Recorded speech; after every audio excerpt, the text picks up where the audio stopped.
and welcome to Nelson Sim Racing. What we're going to be doing in this video is having a look at the new Moza Vision GS wheel, which I've recently purchased and had delivered. Going to be doing an unboxing and smash it through a few games, a little bit of configuration, mess around with it, and then tell you what I think. Not a professional review.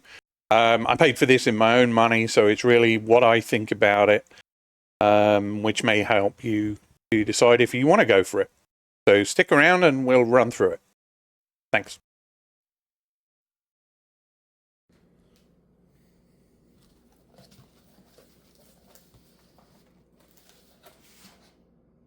Okay, this box should be fairly familiar to anyone who's previously ordered direct from Moza.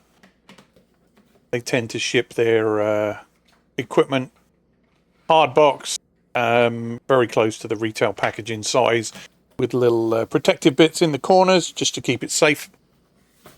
You don't need to see the rest of this. We'll skip until we're getting inside the retail packaging. Inside the box, the first thing you'll see, manual and stickers. We'll have a quick look at those.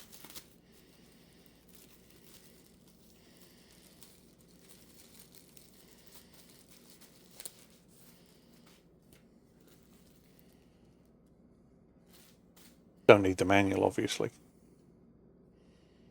There's the stickers, fairly bright, shiny, and then there's matte ones which can go on to the round buttons.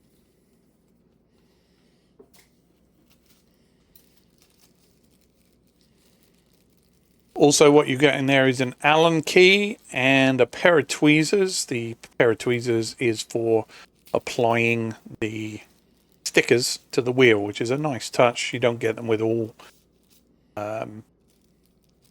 wheels. And remember if I got those with previous Moza wheels or not. But certainly they're in this one, and there's your little Allen key, because you can never have enough Allen keys.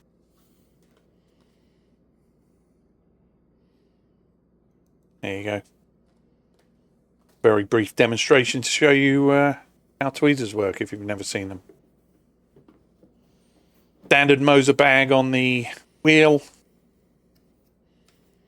Nicely printed on the front and drawstring on the top just to keep it all tied up.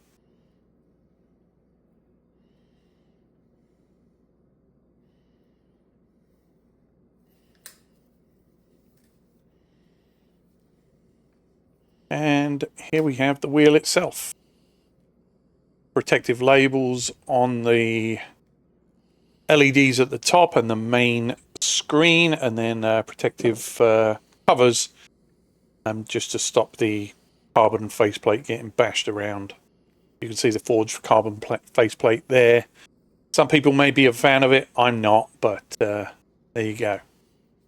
Nice blue theme running through the wheel. Hopefully blue's your thing. Standard Moza QR. And there you can see the RJ11, I think, input that will connect the box up to the universal hub. Clicky gears and soft touch clutch. Thumb wheels are analog on the left and D-pad on the right. So you can feel the click on the right. And then you've got the metal encoders at the bottom, 3 of those. Nice solid feel to them. And then all your buttons with a decent clicky sound, clicky feel.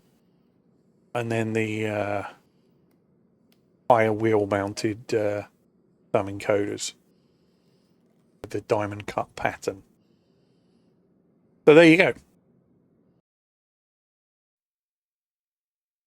Okay, so once you've got your wheel all unboxed and you've peeled off all those adorable stickers to protect the screens, then obviously the first thing you're going to do is just plug it into the base unit. If you're on a Moza base unit, obviously you just go straight onto the quick release with no fuss. And power up immediately. There you go. And you can see that you can see the screen powering up, and the software has picked up the wheel. There we go. As far as configuration of the wheel goes, if you don't have the Moza Racing Pit House software, I think you're just going to go to Google Moza Racing and go to downloads. It's the Pit House software. You can't miss it. But yeah. Chances are you've already got, if you're buying this wheel, you've already got a Moza base unit at least. And if you haven't, then what you're going to need is the universal hub. And we can talk about that a little bit because I have that. But yeah. Okay, so configuration of the wheel is pretty simple. You just mouse over the wheel. If you want to change a button color, for instance, there you go. You can see that button's turned red. Same over here. If you want to choose if you want a color picker, you can just go in there and pick from there. So all very simple. Now I like to arrange my colors: yellow, yellow, yellow, yellow. There are backside buttons. See those being activated here. And I guess maybe they have a color. I doubt it, though. I haven't looked, well, until then, but I didn't see anything. That's it. If you want to change the clutch pedals mode, for instance, you want left, right, differential in your clutch. So at the moment, one clutch pulls it up to 50%. You can split the axis, so one clutch pulls it in all the way. Each clutch pulls it in all the way, and you can basically configure that bite point using those. Again, axis combined is probably the easiest. If you need to change the LEDs, so timing, what they do. Telemetry LEDs, again, these are what flash up on that top bar. Give you a little bit more information. And then we move over to the dashboard. So you can see the pre-configured dashboards here. Clicking on them doesn't change anything on the wheel unless you select Use Dashboard, I think. And you should be able to see that. Yeah, okay. If you want to edit any one of these individually, you can. And editing them is fairly simple. I'll just drag one over and so you can click on that. And that's going to put it straight into edit mode.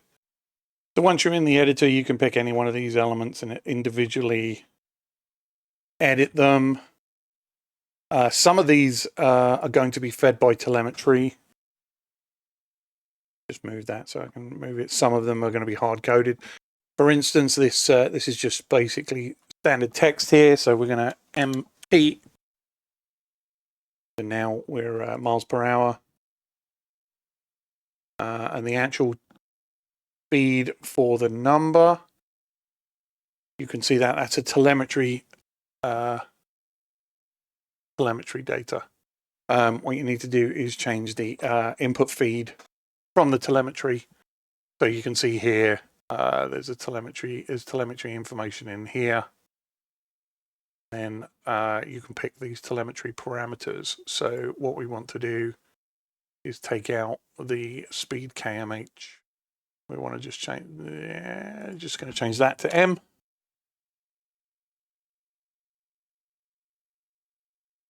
Feel like I missed. Let's try that again. MPH. Okay. Right, we don't need that value anymore. Okay, and then confirm that. Okay. So now, in theory, that should be all you need to do. You can save that. Close this out. Back to Moza Pit House. And put that dashboard in. And I don't know if it's immediately obvious, but the screen is now showing as mph. When we drive, that should pick up the miles per hour telemetry. All of the telemetry indicators by default are kilometers per hour. So you can see if you want your numbers in old money, then you're going to have to go through and manually do that. But it's not a bad thing if you're that way inclined. So yeah, that's pretty simple. Actually, when it's on the screen, the dashboards can be changed with a swipe up and a swipe down.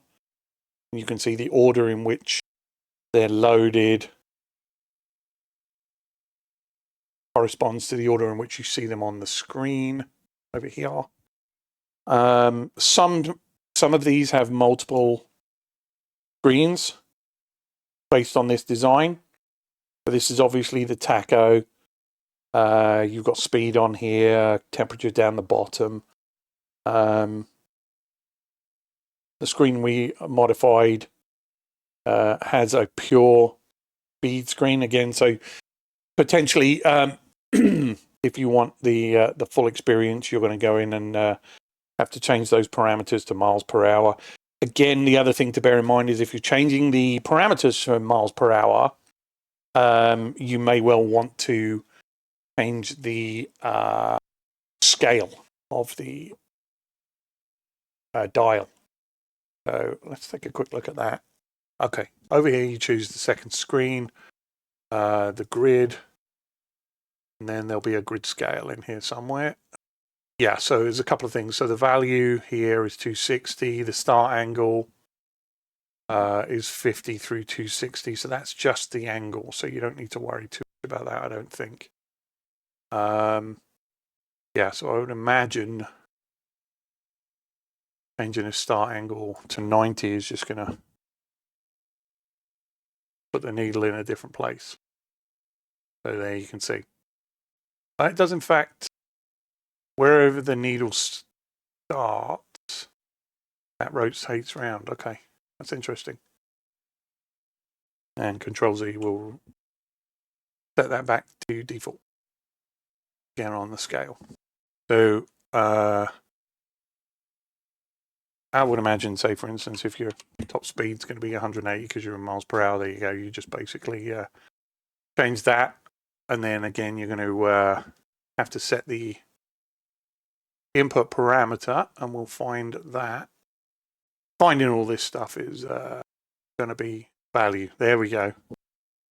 So again, just change that. pH. Change that. And that's how you change the dials. So it's not rocket science. It's a little bit fiddly, but it's workable. I mean, basically, you know, I scan read the tutorial once, and that was it. We'll close this out. And yes, we'll save those changes because that's it.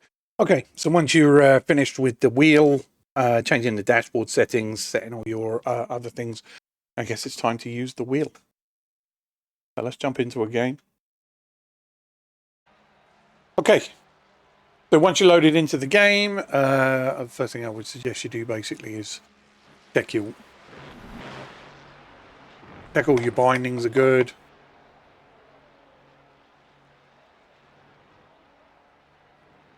Brake bias set. Yeah, I'm using the thumb scrollers here.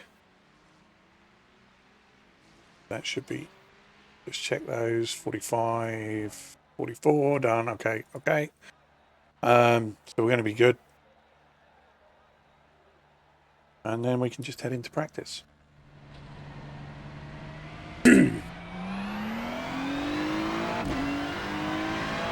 So my first impression with the wheel is just how nice it feels. This curve on the top, very comfortable, very comfortable. One of the things I didn't like about the KS, excuse me, one of the things I didn't like about the KS was the kind of, there's a knurl or a knob here, and if you have to cross hands, it'll actually push into the back of your hand. It's quite painful. You know, like pushing against the bone on the back of your hand, and I've actually left bruises because, you know, I'm a fancy lad with soft hands. But there's none of that. You can see I'm right here, and that curve really kind of...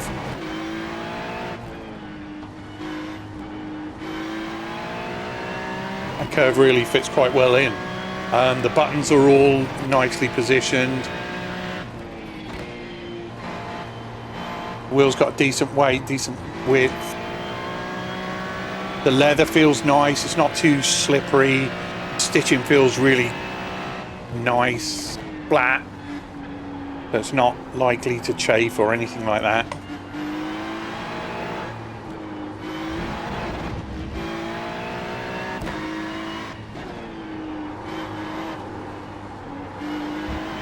Forgive me while I drive badly.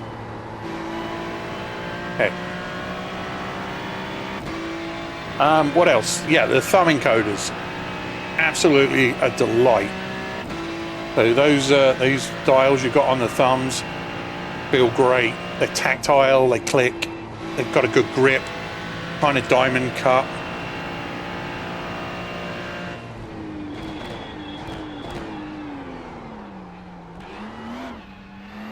The gear shifters feel great, they're light. Got a tactile, nice click, not too loud, I don't think. Clutches feel fine.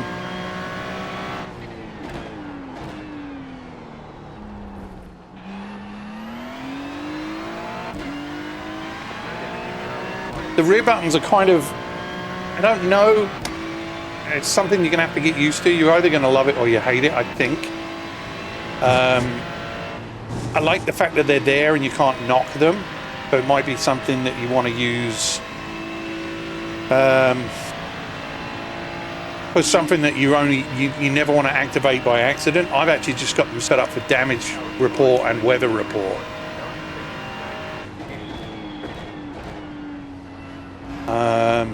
And the bottom encoders, once I get a hand free, so the 3 twist encoders have a very satisfying click.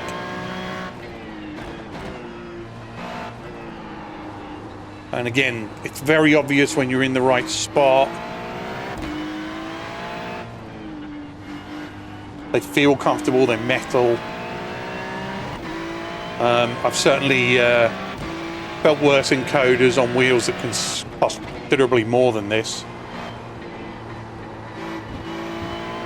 So, yeah, I mean, all in all, a good looking wheel. Good feeling wheel as well, I should say. I think really is what matters. Honestly, the dashboard, it's so far below my view that, I mean, I couldn't look down, but there's so much information already available to me on the screen. It's almost where you want to pick something with less information on there. One of these ones that's got kind of the just the big numbers on it, like this. I think in the long term, this is going to be a more useful one, particularly for me as I'm streaming. It makes it easier for, you can see inputs on there as well.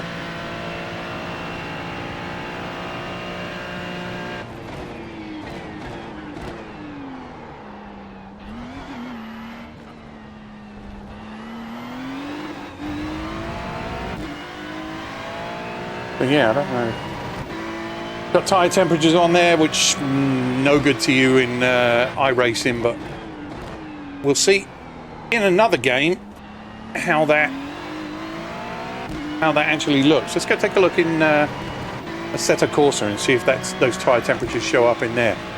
All right, we'll cut to that now.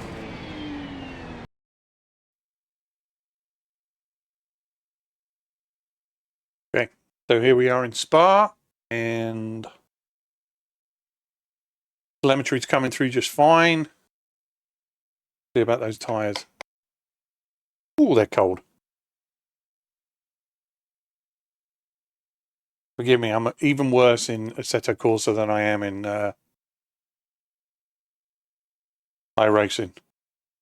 Let's see if we can get these tyres warmed up and if we can see that in the telemetry.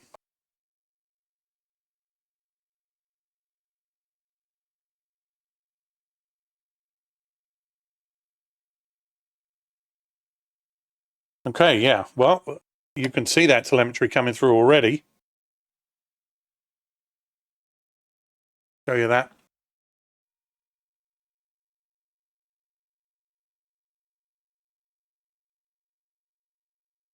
Said it was bad.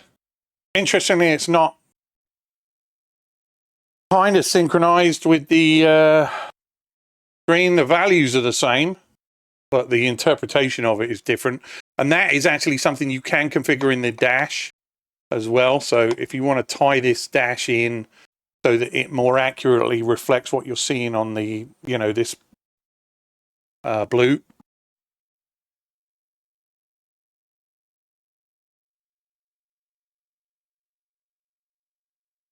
So yeah, okay. And I'm guessing the blue bars are the wear bars. So, Jesus. Forgive me, I don't have the force feedback configured. So I'm getting all 21 newtons coming through on this at the minute, which is a bit more than I'd like.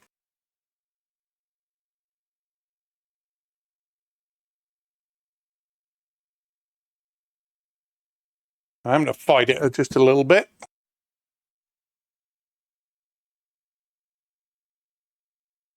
Okay, so good dash information there, actually. Possibly something you could turn off, you know. What else we got here? Oh, lap timer. Pretty good. You can have the delta up there.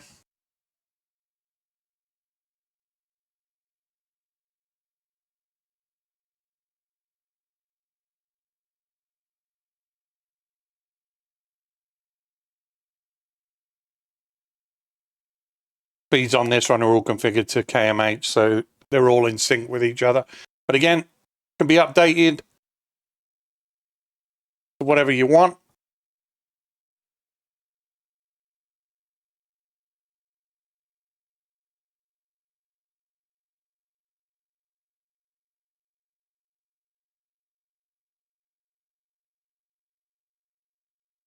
It occurs to me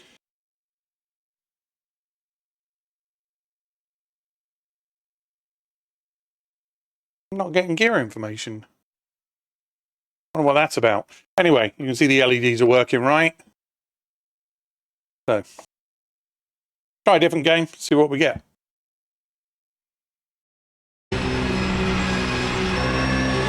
Okay, so we're here in AMS2. Watkins Glen, Ferrari, Porsche 992 GT3, and telemetry is working just fine in there.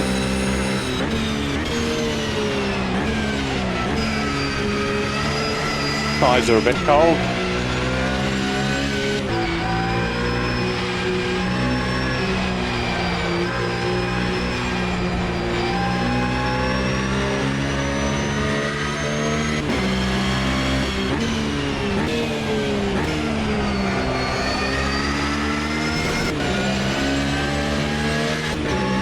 Again, the feel of the wheel is excellent. I mean, I'm really very pleased with what they've done with this.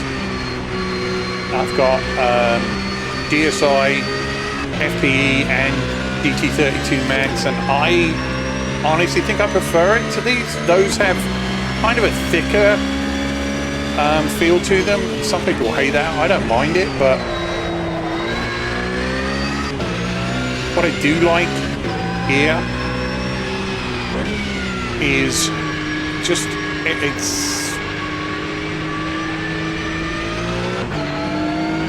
it feels like leather. It's not leather, but it feels like leather. Not shiny like leather, which is good. Got good grip.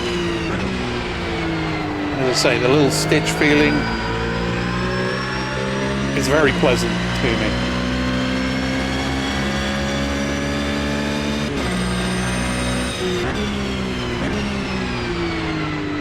I am getting temperatures down,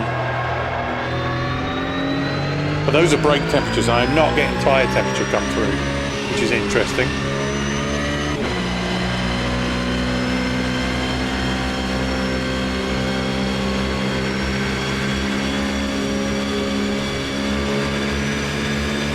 Okay. All right, what else?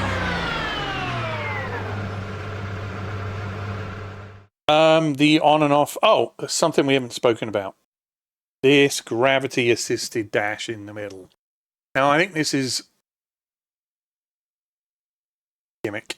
I'm not a fan of it. I've left it on, but I don't know if it's fully obvious. Let me just back to wheel cam.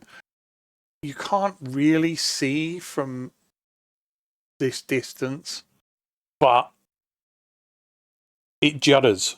The refresh on it is not great.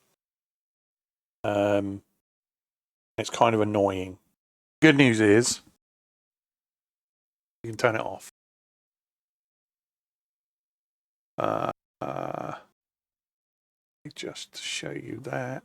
Go back to in the Moza wheelhouse. Go to more. Go to dashboard settings, dashboard gravity sensing. Turn it off, and then it rotates. They're very proud of this feature, and that's fine. Some people are going to love it. When it's new, I'm sure people will like it, and I think down the road they'll just or turn it off. But it's easier, oddly enough, it's easier to see it for me while it's in that rotation mode like this than it is while it's trying to stay level, and it's kind of like this. It's delayed, and I just don't care for it. But again, the only way to know is to get it for yourself, try it, and see what you think. Everybody's opinions on that are going to be different. So I think it's probably time for my final thoughts on this. So let's have a think, and then I'll let you know.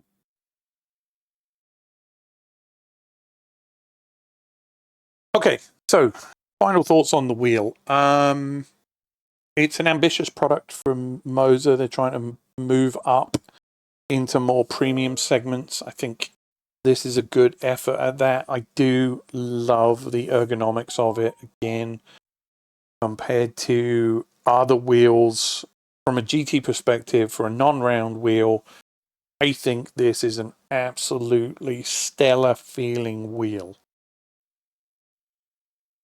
All the buttons have a satisfying click. The actual buttons themselves have a matte finish to them, which if you end up putting stickers on them, obviously you're going to lose that. The thumbsticks, the left one is analog, the right is D-switch, which is a nice change and improvement on previous iterations of the wheels that they've produced. The buttons themselves are inset, so you're unlikely to accidentally hit anything. The thumb encoders are fantastic. Some people might like them higher up. The more common higher up, certainly on the other, things like the GSI Hyper P1, the Cube wheels. But I like them where they're at. The wheels are all, the front buttons are all very obvious, easy to spot on a glance down. The buttons are bright and can be adjusted if you want them to be. If they're too bright, and the base encoders, the lower three encoders are very tactile and very comfortable. So, yeah, I think they've done a good job. As I said earlier, the rotation of the screen is a gimmick. People are going to be mad that the dashboards are configurable only within Moza. You can't get them in SimHub, but they are now configurable, and I think that's a big step forward from the other previous iterations like the FSR and the standard screens where you just had to take what you were given. I think this is a big step forward, and it's very easy to figure them. You can throw your own graphics in there if you want, have your own background. There's a lot. People are going to come up with some really good ones, and I think there'll be a way you can import and export them.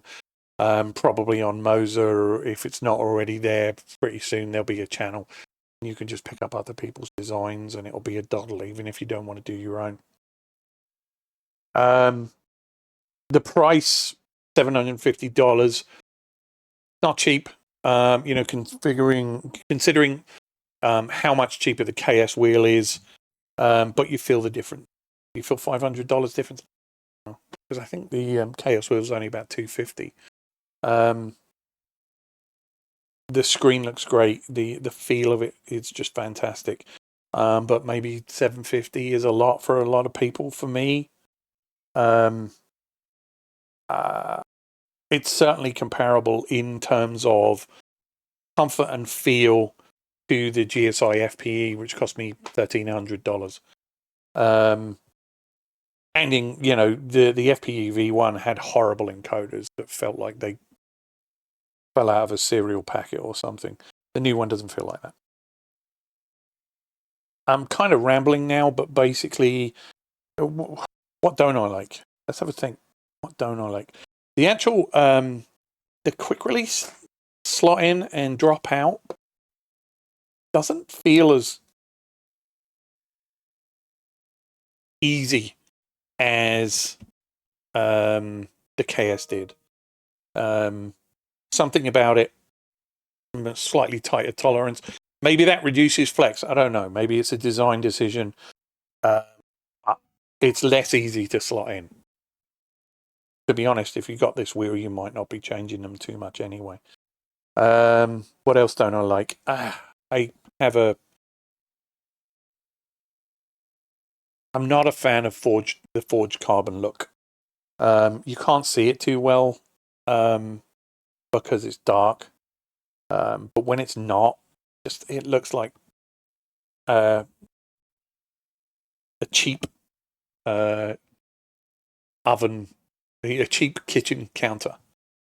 Forged carbon just doesn't go a big bundle for me. Carbon weave, yeah, I like. But again, it's a personal choice. And I'm struggling to find things I don't like about it beyond that, to be honest. Again, good clicks, not too loud. The buttons all click. Yeah. All right, I'm just babbling now. So, yeah, my final thought is if you can afford $750 for a wheel, I would suggest there are way worse options than this one. It is compatible because of the universal hub, although sold separately. It is compatible with any wheelbase, so you shouldn't. Worth thinking about, even if you're not on the Moza ecosystem fully. It's that good of a wheel. AS wheel was a decent budget wheel, felt good. I've used it for a while. I like it. Again, just that thumb problem. Show that real quick. This is the bane of my life. It's one of the reasons. It just, when you turn it like this, it can bash into the back of your hand, which is stupid and annoying. Anyway, so yeah, basically what I'm saying is if you can afford it, buy it. That's really all I got to say about this. If you're still with me, thanks for watching. Maybe give me a thumbs up. Think about subscribing. Let me know. Are you in the Moza ecosystem? Are you thinking about getting into the Moza ecosystem? Do you have questions about other Moza products? I've got the CRP, the review's already out there. I am on my third Moza wheelbase. I've had an R9 V1, R21 V1, and I'm now on an R21 V2. I have the shifter. I've got several different wheels from Moza. So I have opinions about it. It's not perfect, but if you want to know more information about it, reach out, hit me in the comments. I'm happy to chat about it. I can do another video if you want. In the meantime, thank you very much for watching, and I'll see you again.